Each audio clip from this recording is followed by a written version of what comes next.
नमस्कार दोस्तों। अगर आप किसी एंटिटी में ऑडिट करने जाते हैं तो मेजॉरिटी कंपनीज जो मैन्युफैक्चरिंग करती है वो अपने सामान को कहीं ना कहीं बेचती है। पर मैन्युफैक्चरिंग करने के लिए उसे रॉ मटेरियल की ज़रूरत पड़ती है जिसे हम परचेजेस बोलते हैं। उस परचेजेस को कैसे चेक करते हैं उसके बारे में आज हम डिस्कस करने वाले हैं। अगर आप में से कुछ लोगों को मेरे बोलने का तरीका अजीब लग रहा होगा तो उसका एक कारण ये है कि मैंने अपने टीथ पर ब्रेसेस पहने हुए हैं, जिससे कि जो प्रोनाउंसिएशन है उसमें थोड़ी सी मुझे दिक्कत हो रही है। तो please excuse me for that.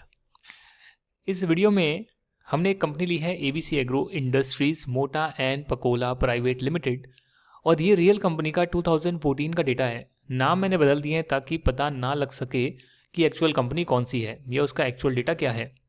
But otherwise जो डेटा सेट है वो बिल्कुल ओरिजिनल है, सिर्फ नामकरण बदले गए हैं ताकि आइडेंटिटी पता ना लगे। तो जब आप देखेंगे इस वर्क पेपर को तो बड़ी फर्म्स जो होती है उसमें वर्क पेपर का ही तरीका होता है, और जो बहुत ज़्यादा बड़ी फर्म होती है उसमें भी तरीका ये होता है, पर उसमें एक्सेल की जगह कुछ सॉफ्टवेयर्स का ज़्यादा यूज़ करते हैं। तो यहाँ पर आप देखेंगे हमने किस यूनिट का ऑडिट करा है, वो है मोटा। ऑडिट का जो एरिया है वो है परचेजेस। इसमें हमारे कुछ ऑब्जेक्टिव्स थे कि हम जो है परचेज को देखें कि जब हमने एक्चुअली में सारे के सारे जो है रिस्क रिवॉर्ड हमें ट्रांसफ़र हो गए तभी हम उसे परचेज में रिकॉर्ड करते हैं। हम जो है कट ऑफ प्रोसीजर हम परफॉर्म कर देखेंगे, जिसमें कि जिसका कि ये मतलब है कि हमारे करंट ईयर का परचेजेस करंट ईयर में रिकॉर्ड हो, और जो नेक्स्ट ईयर की परचेज है वो नेक्स्ट ईयर में हो, जो पिछले साल की वो पिछले साल हो गई हो। ऐसा ना हो कि हम परचेज पहले कर लेते हैं, रिकॉर्ड इस साल में कर रहे हैं। परचेज इस साल में कर रहे हैं बट रिकॉर्डिंग उसकी नेक्स्ट ईयर में करेंगे, क्योंकि ईयर एंड के टाइम पे जिसको कट ऑफ बोलते हैं, कट ऑफ डेट बोलते हैं, उस टाइम पर हम सेग्रीगेट नहीं कर पाए कि करंट ईयर का कितना है पोर्शन और फ्यूचर नेक्स्ट ईयर का कितना पोर्शन है।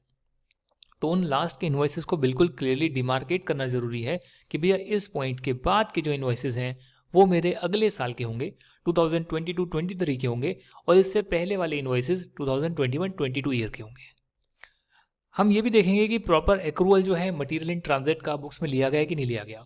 इसका मतलब ये है कि जब भी आप परचेज को चेक कर रहे हैं तो कुछ ऐसी परचेजेज होती है जो आपने खरीद तो ली, पर आपके गोडाउन में पहुंचने के लिए उसको 3-4 दिन लगेंगे और 31 मार्च को वो गुड्स आपके पास नहीं है, पर एक्चुअली में आप उसे परचेज कर चुके हैं, खरीद चुके हैं। दैट मीन्स कि रिस्क रिवॉर्ड आपके पास ट्रांसफर हो गया।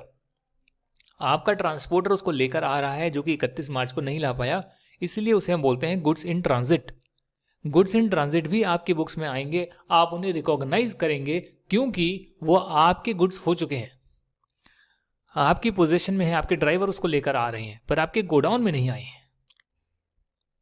और हम ये भी देखेंगे कि इसकी जो डिस्क्लोजर पार्ट है, इसका जो फाइनेंशियल स्टेटमेंट्स में हमने परचेजेस को डिस्क्लोज करा है, जिसमें कि हमने परचेजेस के आइटम्स को डिस्क्लोज करा होगा कि ये टाइप के मटेरियल हम खरीदते हैं, रॉ मटेरियल, ये पैकिंग मटेरियल हम खरीदते हैं, ये चीज़ें हमने इतनी क्वांटिटीज़ में परचेज करी है, इतने हमने रुपीज़ में इसको परचेज करा है, वो डिटेल आप फाइनेंशियल स्टेटमेंट्स में दिखाएंगे। इसके लिए कुछ डॉक्यूमेंट्स भी यूज़ होंगे। जब आप ये सारी चीज़ें चेक करेंगे तो कहीं ना कहीं आपको देखना पड़ेगा कि जो परचेज रजिस्टर एंटिटी ने बनाया है, जो परचेजेस के लेजर एंटिटी ने बनाए हैं, जो एंटिटी का परचेज ऑर्डर की बुक है, परचेजेस के ऑर्डर आते हैं, परचेज ऑर्डर जो प्लेस करा गया था आप लोगों ने जिससे कि आपको सामान सप्लाई हुआ, वो परचेज ऑर्डर में कुछ रेट होगी, कुछ क्वांटिटी होगा, कोई वेंडर होगा, उसके हिसाब से जो है एक्चुअली में आपको इन्वॉइस रिसीव होता है। परचेज का इन्वॉइस जब आता है तो गुड रिसिप्ट नोट बनता है, उसकी एंट्री होती है, गोडाउन में उसकी क्वालिटी चेक होती है। तो ये सारे प्रोसीजर एंटिटी में हैं कि नहीं है, और अगर हैं तो इसको फॉलो किया जा रहा है या नहीं किया जा रहा, ये सब आपको अपने ऑडिट में देखना होता है। और जो भी हमने काम करा है उसको हमने यहाँ पर लिख दिया है कि हमने रॉ मटेरियल को कैसे क्लासीफाई करा, कैसे कैसे टाइप के रॉ मटेरियल्स आ रहे थे, उसके बाद हमने कितना परसेंटेज चेक करा, कंट्रोल टेस्टिंग हमने कितने आइटम्स पर करी, हमने डिटेल टेस्टिंग कितने पे करी, हमने की आइटम्स कौन से आइडेंटिफाई करे, हमने कट ऑफ प्रोसीजर कैसे परफॉर्म करे, हमने क्या क्या चीज़ें एक्चुअली में चेक करी, हमारी ऑब्जर्वेशन क्या आई, और कंक्लूजन पर हम कैसे पहुँचे कि परचेजेस ठीक से रिकॉर्डेड है कि नहीं है। तो ये सारी चीज़ें आज हम डिस्कस करने वाले हैं। तो सबसे पहले आप देखेंगे कि ये जो शेड्यूल यहाँ पर लगा हुआ है, details of purchase of traded goods, कहीं ना कहीं फाइनेंशियल स्टेटमेंट्स में भी ये वाला शेड्यूल जाता है कि जो हमने परचेज करा है वो आपको दिखेगा पीएनएल के स्टेटमेंट में, परचेजेस कितना करा या cost of goods consumed, cost of raw material consumed आ रहा होगा। फिर उसके नोट में जाएंगे तो उसमें होगा ओपनिंग कितना है, क्लोजिंग कितना है, परचेजेस कितना है, और जब परचेजेस गिवन होगा तो उसमें जो है आइटम वाइज परचेजेस गिवन होगा कि मेजॉरिटी ये आइटम्स हैं और बाकी अदर्स हैं, यानी कि जो ज़्यादा इंपॉर्टेंट नहीं है, थोड़ी बहुत क्वांटिटी में ट्रेड होते हैं, उसका डिस्क्लोजर हमने नहीं दिया। ये कंपनी जो सोया ऑयल बनाती है वो ऑयल सीड को परचेज करती है, तो कहीं ना कहीं तेल बनाने के लिए सीड का होना ज़रूरी है, तो ऑयल सीड इसके परचेजेस में आ रहा है। कई बार ये डायरेक्टली ऑयल खरीद लेते हैं जो कि एक रिफाइंड ऑयल होता है, क्रूड ऑयल होता है, क्रूड ऑयल की तरह होता है, वेजिटेबल क्रूड, डिगम्ड ऑयल, जिसको रिफाइन कर कर भी ये सोया ऑयल बनाते हैं। तो या तो सीड से बनाएंगे, पूरा का पूरा सीड से डिगम्ड ऑयल, क्रूड ऑयल, और फिर जो है उसे रिफाइन कर कर रिफाइंड ऑयल बनाएंगे, या फिर ये एक डिगम्ड ऑयल खरीदेंगे और उसको रिफाइन करके ये रिफाइंड ऑयल बनाएंगे। इनका जो है डी ऑयल्ड केक कर कर भी जो है प्रोडक्ट जो है ये परचेज करते हैं मार्केट से। हालांकि डी ऑयल्ड केक हमने सेल्स वाले पोर्शन में करा था कि जब ये मैन्युफैक्चरिंग प्रोसेस करते हैं तो एक बाई प्रोडक्ट निकल कर तैयार होता है जिसको हम डी ऑयल्ड केक बोलते हैं। ये मैंने अपने पहले वीडियो में डाला हुआ है। कई बार मार्केट से परचेज भी कर लेते हैं आगे बेचने के लिए, कई बार मार्केट से रिफाइंड ऑयल परचेज कर लेते हैं आगे बेचने के लिए। अपनी पैकिंग में अपना स्टिकर चिपकाएंगे कि हमारा ऑयल है, खरीदा कहीं और से होगा, और उसको आगे सप्लाई करेंगे। डेफिनेटली क्वालिटी टेस्टिंग के बाद सप्लाई करेंगे, नहीं तो लोगों को लगेगा कि ये तो कोई और दूसरी क्वालिटी का प्रोडक्ट अपने ब्रांड में बेच रहे हैं। Therefore quality assurance is must.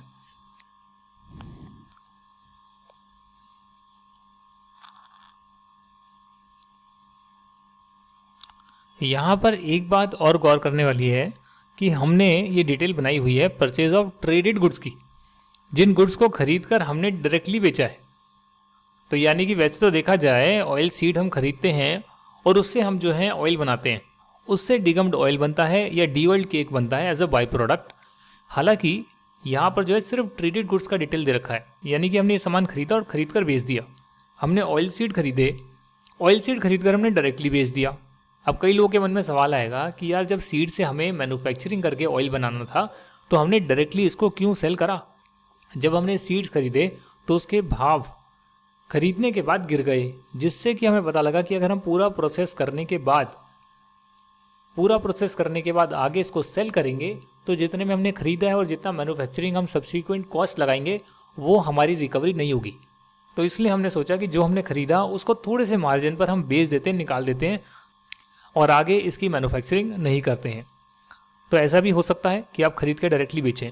अब यहाँ अगर आप देखेंगे तो हमने पिवट टेबल लगाई और पिवट टेबल के बाद हमने जो है यहाँ पर फिल्टर लगा दिया, जितने भी प्रोडक्ट खरीदे हैं उनका नेट पेबल क्या आ रहा है। नेट पेबल के बाद इसमें कुछ एक्स्ट्रा कॉस्ट भी लगी हुई है। अगर आप यहाँ पर देखेंगे, देखिए नेट पेबल आ गया। नेट पेबल का मतलब ये है कि हमने जो भी कॉन्ट्रैक्ट करा था उस कॉन्ट्रैक्ट में बिल अमाउंट में जो भी हमारा टैक्स लगना था, जो कि आज के टाइम पे जीएसटी होता है, वो लगने के बाद हम देख रहे हैं कि अगर इसमें कुछ डैमेज वगैरह हो रखा है तो उसका जो है हम डिडक्शन करेंगे। बारदाना डिडक्शन, जो बोरी होती है वो बोरी अगर हम रिटर्न कर देते हैं जिसमें कि गुड्स आए तो उसकी भी कॉस्ट डिडक्ट होती है, तो हम नेट कॉस्ट पर ही जो है अपने गुड्स को दिखाते हैं, तो उसकी भी डिडक्शन कर दी है। जितनी डिडक्शन हो सकती थी वो सब करने के बाद हम पार्टी को कितना पे करेंगे। भाई मैंने उससे 100 रुपये का सामान खरीदा, 10 रुपये की बोरी उसको रिटर्न कर दी तो मुझे 90 रुपये देने पड़ेंगे। तो ये जो है परचेज रजिस्टर में सारी चीज़ें कैप्चर हो रही है। अब अगर आप यहाँ देखेंगे तो इसमें आप देखेंगे कि भैया कहाँ पर जो है हमें कुछ एक्स्ट्रा अमाउंट देनी पड़ सकती है। तो अगर कहीं पर कुछ एक्स्ट्रा अमाउंट बनती है तो आप उसको ऐड कर देंगे और टोटल अमाउंट आपके पास आ जाएगी। ये एक्स्ट्रा अमाउंट क्या हो सकती है, जैसे कि आपका फ्रेट का किराया, कि भैया हमने जो सामान तो खरीद लिया पर जो फ्रेट है, लाने का ट्रांसपोर्टेशन कॉस्ट है, वो हमें पे करना पड़ेगा, हमारी ऑब्लिगेशन है। सामने वाली पार्टी ने उसको पे कर दिया तो मुझे पता है कि भाई जब हमें लेकर आना था बट सामने वाली पार्टी ने इसका पैसा दिया है तो मुझे कहीं ना कहीं इस पैसे को लौटाना पड़ेगा। अगर कैश डिस्काउंट है तो उसको नेगेटिव में डाला है, रेट डिफरेंसेस है तो उसको भी हमने रिकॉर्ड करा है। तो यहाँ अगर आप देखेंगे तो जितने भी इसके एक्स्ट्रा खर्चे आ रहे हैं वो सारे एक्स्ट्रा खर्चे भी यहाँ शो करे गए हैं। गनी बैग यानी जो बोरी है उसको शिफ्ट करने के चार्जेस, हैंडलिंग एक्सपेंसेस, सामान चढ़ाना उतारना, मंडी टैक्स, मंडी से सामान आ रहा है वहाँ भी टैक्स लग रहा है। तो हमने बिल अमाउंट तो हमने सामने वाले से खरीदा वो थी, उसके बाद अतिरिक्त चार्जेस थे जब तक सामान आपके पास आया, उन सब का बाइफर्केशन यहाँ गिवन है। यहाँ पर आप देखेंगे तो आपने जो रिकॉर्डिंग करी है वो 511,152,863 रुपीज़ पर करी है, पर जो परचेज रजिस्टर में अमाउंट आ रहा है वो है 511,275। तो ये अमाउंट ज़्यादा कैसे आ रहा है? तो यहाँ पर आप पाएंगे कि 1,35,000 की ब्रोकरेज है, और 1,35,000 की ब्रोकरेज के साथ यहाँ पर जो है क्वालिटी रिबेट आपको मिला है 2.5 लाख रुपए का, कि जो क्वालिटी तय करी गई थी जब सामान आया और उसकी टेस्टिंग करी गई तो वो क्वालिटी स्टैंडर्ड नहीं थी, जिस वजह से सामने वाली पार्टी के हमारे पास दो ऑप्शन थे कि या तो सामान को हम वापस लौटा दें या सामने वाली पार्टी को बोलें कि भाई देख, हम तेरे को पूरी पेमेंट नहीं करेंगे क्योंकि तेरी क्वालिटी ख़राब आई है, हम उसमें से कुछ डिडक्शन करेंगे, तुम भी चेक कर लो, एग्री कर लो। अगर दोनों पार्टी एग्री कर लेती है तो हम क्वालिटी रिबेट को भी रिकॉर्ड करते हैं, और यहाँ आप देखेंगे कि 511,152,863 रुपीज़ यहाँ पर आ रहे हैं नीचे सबका। अगर मैं टोटल कर लूँ, रिबेट वगैरह माइनस कर लूँ, एक्स्ट्रा चार्जेस ऐड कर लूँ, और उतने रुपए पर ही हमने यहाँ रिकॉर्डिंग करी है। सारा का सारा सोया DOC हमने खरीदा था डायरेक्ट सेल करने के लिए। कुल मिलाकर बात यह है कि परचेज रजिस्टर जब भी आपके पास एंटिटी का आएगा तो उसको आप समझेंगे कि वो कैसे बना हुआ है। ये परचेज रजिस्टर में कौन कौन से प्रोडक्ट आ रहे हैं, किस किस पार्टी से आ रहे हैं, बिल नंबर क्या है, इसके बाद इसका वेट भी आ रहा है, पेड वेट कितना है, गोडाउन वेट क्या है, इसका डिफरेंस क्या है, बिल वेट कितना है। तो जब आप ये सारी चीज़ें पढ़ेंगे तो आपको आइडिया लगेगा कि अच्छा ऐसे जो है काम हो रहा है। अब यहाँ आप देख रहे हैं कस्टम ड्यूटी है, तो कस्टम ड्यूटी अगर पे करी गई है तो दैट मीन्स आपने कहीं ना कहीं इंपोर्ट करा होगा। कस्टम ड्यूटी सिर्फ इंपोर्ट पर लगती है। तो जब आप इसकी टेस्टिंग करेंगे तो आप देखेंगे भैया डॉलर्स में जो है पेमेंट गई होगी, डॉलर्स में जो है आपने जो है परचेज ऑर्डर दिया होगा। समझ रहे हैं? फिल्टर में हटा देता हूँ। परचेज रजिस्टर को समझने के बाद कि कितना कितना परचेज किस किस आइटम का हो रहा है, किस किस पार्टी से हो रहा है, ये भी आप देख सकते हैं। अगर आप इसमें पिवट टेबल इस प्रकार लगाते हैं, ऑडिट करने के लिए पहले आपको समझना पड़ेगा। अब यहाँ आप नीचे जाएंगे तो आपने जैसे प्रोडक्ट वाइज डिटेल को देखा, वैसे आप पार्टी वाइज डिटेल भी देख सकते हैं। अब यहाँ काफ़ी सारी चीज़ें हैं वैसे देखने के लिए, बट आप बिल अमाउंट पे फिल्टर लगा सकते हैं समझने के लिए कि कितने कितने रुपए का बिल आ रहा होगा। तो यहाँ पर पाएंगे आप कि देखो ये सारी पार्टीज़ हैं, और इसमें से कुछ तो मैंने अपनी रिलेटेड पार्टी से परचेज करी है। आपको मैं एक बात बताऊँ, जब हम फाइनेंशियल रिपोर्ट्स बनाते हैं तो उसमें एक रिलेटेड पार्टी का अलग डिस्क्लोजर होता है। आज ही आपका होमवर्क है कि आप रिलायंस की फाइनेंशियल स्टेटमेंट डाउनलोड करेंगे और उसमें देखेंगे कि रिलेटेड पार्टी का डिस्क्लोजर कहाँ आ रहा है, और उस रिलेटेड पार्टी में कुछ परचेजेस या सेल्स गिवन है कि नहीं गिवन है। अगर गिवन है तो आपको यहाँ से आइडिया लगेगा। जैसे इस पर्टिकुलर एंटिटी ने अपनी रिलेटेड पार्टी से परचेजेस करी है, वैसे रिलायंस, टाटा, बड़ी बड़ी कंपनीज हो गई, वो भी अपनी रिलेटेड पार्टी से परचेजेस करते होंगे, और उसका सेपरेट डिस्क्लोजर जाता है। तो ये भी ऑडिटर को देखना होता है कि रिलेटेड पार्टी ट्रांजैक्शन कितने लेवल पर हो रही है, क्योंकि इन एंटिटी से जब आप परचेज करते हैं तो उसमें प्राइस फ्लक्चुएशन अपने अकॉर्डिंग आप कर सकते हैं, क्योंकि आप ही की जो है ये रिलेटेड एंटिटीज़ हैं। इसमें डायरेक्टर कॉमन भी हो सकते हैं, इसमें शेयर होल्डर कॉमन हो सकते हैं, कोई किसी की सब्सिडरी, एसोसिएट या होल्डिंग कंपनी हो सकती है। तो इस प्रकार जो है आप पार्टी वाइज एनालिसिस कर सकते हैं, और ये देख सकते हैं कि भैया टॉप 10 पार्टीज कौन सी है, क्या मेरा बिजनेस रिलेटेड पार्टी की ट्रांजेक्शन पर टिका है, या फिर मैं रिलेटेड पार्टी से कभी कभी ही ट्रांजेक्शन करता हूँ। तो लार्जेस्ट टू स्मॉलेस्ट आप जा सकते हैं, और यहाँ पर आपको जो है पार्टीज निकल कर आएगी सामने। अतुल ट्रेडिंग कंपनी करके, ABC एग्रो इंडस्ट्रीज ये रिलेटेड एंटिटी है, उसके बाद सोहन एग्रो, ये सारी जो है रियल पार्टीज हैं। और आप यहाँ देख सकते हैं कि कौन कौन सी टॉप 10 पार्टीज आ रही है। एक आपका ऑडिट का प्रोसीजर ये भी हो सकता है कि आप पार्टी वाइज डिटेल को ऐसे लिखें जैसे कि मैंने करा है, उसमें परसेंटेज लगाएं ताकि पता लगे भैया टॉप 10 पार्टीज आपकी कौन सी हैं, पिछले साल आपकी टॉप 10 पार्टीज कौन सी थी, आपने किससे धंधा करना बंद किया है और किससे आपने चालू करा है, क्योंकि उनके परसेंटेजेस में जो है डिफरेंस आ रहा है। और क्यों आ रहा है, क्यों आपने किसी से धंधा कम करा या ज़्यादा करा, उसके रीज़न क्या है, बिजनेस में ऐसा क्या हो गया। जिस पार्टी से आप सबसे ज़्यादा सामान खरीदते हैं वो कौन सा सामान खरीदते हैं। तो जब आप ऐसे परचेज रजिस्टर को देखते हैं तो एक दिन के अंदर ही आपको कंपनी के बारे में बहुत नॉलेज मिल जाती है, और फिर ये सब समझने के बाद उसका जो है प्रोसीजर जानना आपको बहुत ज़रूरी है। ये सब समझने के बाद आप जो हैं एक्सचेंज रेट जो है डाउनलोड कर सकते हैं RBI की वेबसाइट से, अगर इंपोर्ट वगैरह एक्सपोर्ट वगैरह हो रहा है, सेल के लिए एक्सपोर्ट, परचेज के लिए इंपोर्ट। और उसके बाद जो है आप की आइटम्स को एक्चुअली में चेक कर सकते हैं कि जैसे कि यहाँ ऊपर लिखा हुआ है ABC यानी कि वो डिटेल कंपनी ने दी है। जहाँ लिखा है SCP यानी वो फर्म का नाम है, वो डिटेल हमने डाली है चेकिंग के लिए। जो भी यहाँ पर रेट थी, जो हमने कॉन्ट्रैक्ट दिया था, परचेज ऑर्डर था, उसमें रेट क्या आ रही थी हमने देखा। हमने उससे इनवॉइस अमाउंट को कैलकुलेट करा। हमने देखा कि ये USD में हो रही है या INR में हो रही है। तो अगर USD में है तो उसकी रेट क्या है, और रेट से हम कैलकुलेट करेंगे कि INR में अमाउंट कितनी आ रही है।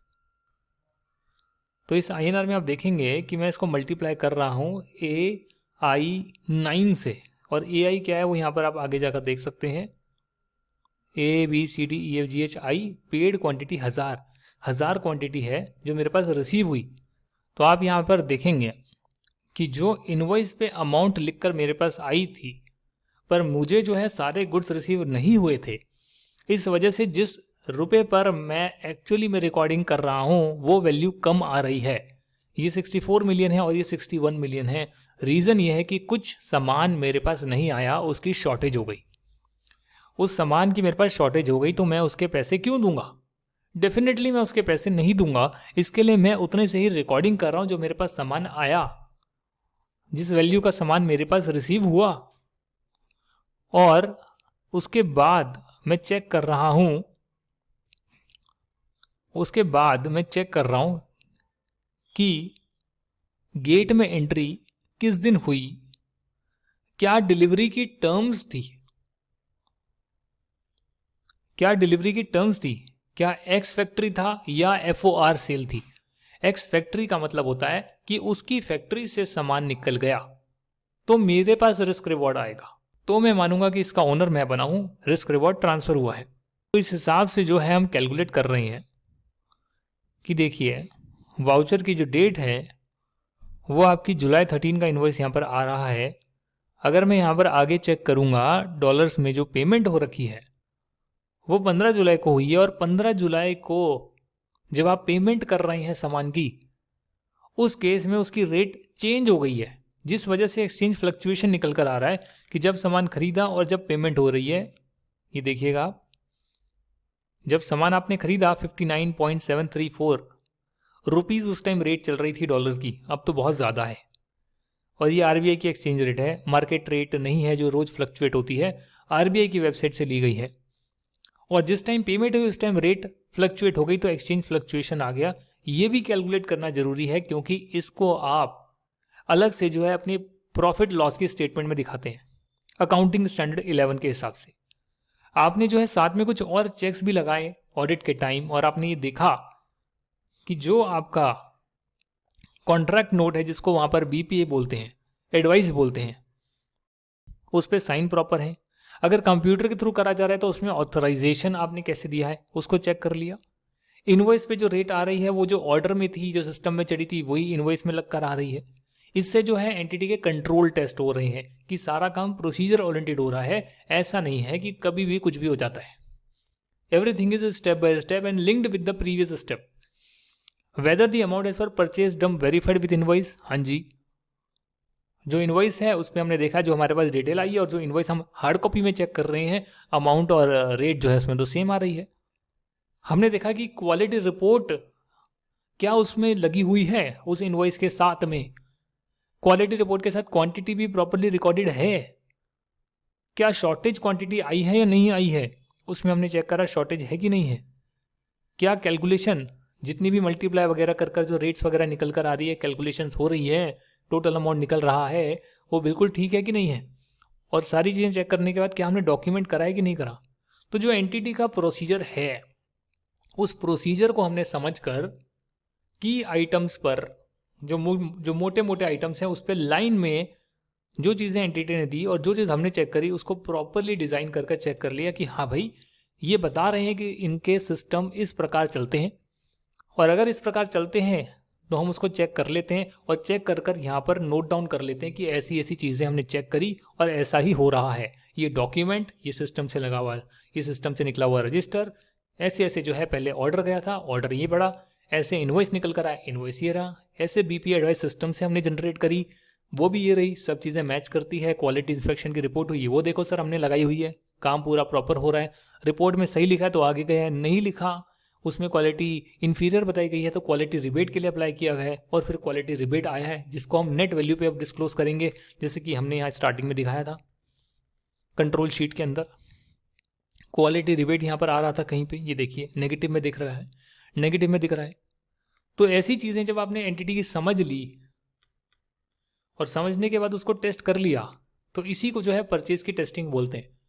Product wise, party wise detail, उसके बाद आपने देखा कि भैया जो जो पूरा प्रोसीजर है वो कैसे फॉलो हो रहा है।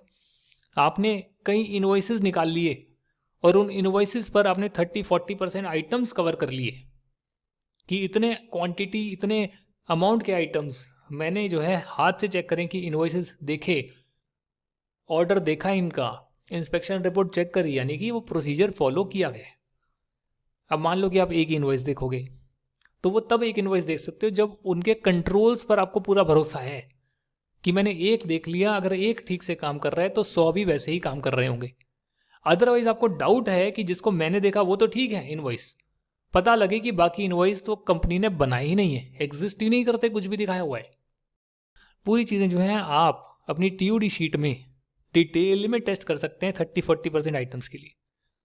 और ऐसा जब आप करेंगे तो आपको कंफर्ट आएगा कि भैया हाँ मोटा मोटी 30-40% की मैंने एंट्रियाँ, इन्वॉइसेस वगैरह हमने पेमेंट भी करी है, बैंक स्टेटमेंट से हमने चेक कर लिया, फॉरेन करेंसी किस रेट थी उस दिन उस पर रिकॉर्डिंग हो रही है। दैट मीन्स कि इनकी परचेज की अकाउंटिंग बिल्कुल ठीक हुई होगी। क्योंकि इस केस में हमने कंट्रोल पर ज़्यादा रिलायंस नहीं करा तो हमने डिटेल टेस्टिंग ज़्यादा करी।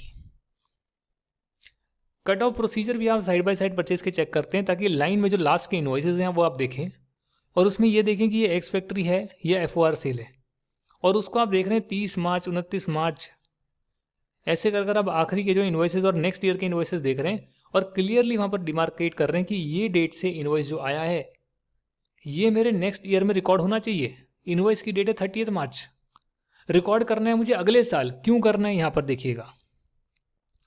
Truck entered on 31st March 14 as per gate inward register, but due to unloading was not feasible on that date. Truck was kept out of the factory and on 2nd April unloading was done.